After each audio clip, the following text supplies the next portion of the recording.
అందరూ బాగున్నారా? చూడండి, హ్యాండ్స్ ఇట్లా డిజైన్ వచ్చినప్పుడు ఏ విధంగా డిజైన్ వచ్చింది కదా, దాన్ని మర్చకుండా ఎట్లా కుట్టుకోవాలో చూపిస్తాను. ఈ అంచు వచ్చింటుంది కదా, అంచు పీసుని తీయండి. తీసిన తర్వాత సెంటర్ పెట్టుకోండి. ఇట్లా సెంటర్ పెట్టుకున్న తర్వాత ఈ విధంగా పీస్ కటింగ్ చేసుకొని ఇక్కడ మర్చి కుట్టుకోండి. కొంచెము ఈ లైనింగ్కి దీనికి జాయింట్ చేయండి. అప్పుడు క్లాత్ అనేది పిగిలిపోకుండా స్లిప్ క్లాత్ సపోర్ట్ ఉంటుంది కాబట్టి బాగా వస్తుంది. చదరంగా ఇట్లా సర్దుకొని జాయింట్ చేసుకోండి.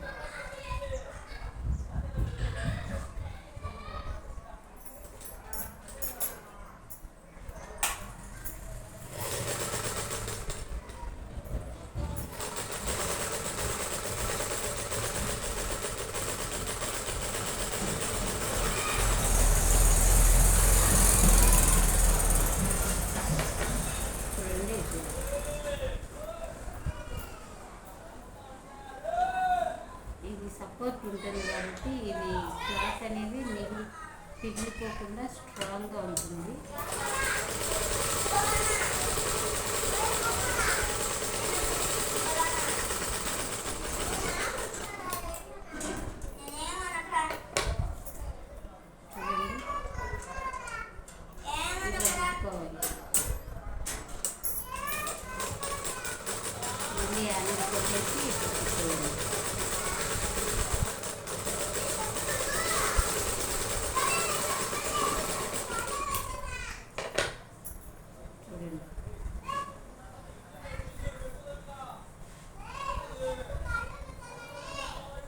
ఈ సైడ్ కూడా ఆ విధంగా